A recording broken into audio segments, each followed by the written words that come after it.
今次本身咧，其實呢個 MV 係 for 廣東話加普通話版，但係因為時間嘅關係咧，我又真係好想小野好出到咧，咁所以我就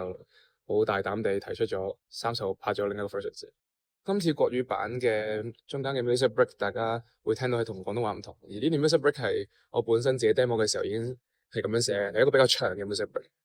咁今次就同新嘅導演合作啦，本身我都諗住自己導嘅，咁但係最尾時間上有等等嘅嘢我都真係收控唔到，咁所以就將一啲諗法啊咁就交俾佢哋去幫我發展。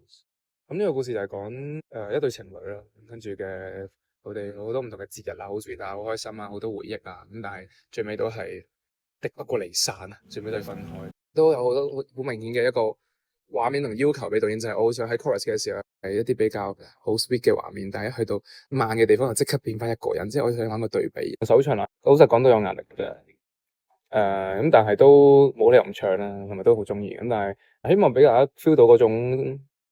情緒咯，feel 到呢首歌嘅感覺咯，feel 到大家好似俾一個浪一個浪一個浪咁冚我，然後最尾又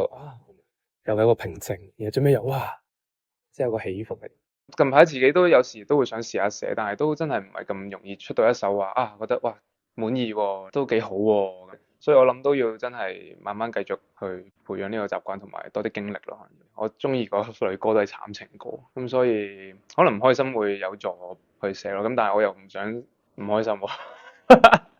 喎，所以寧願寫唔到歌咯咁。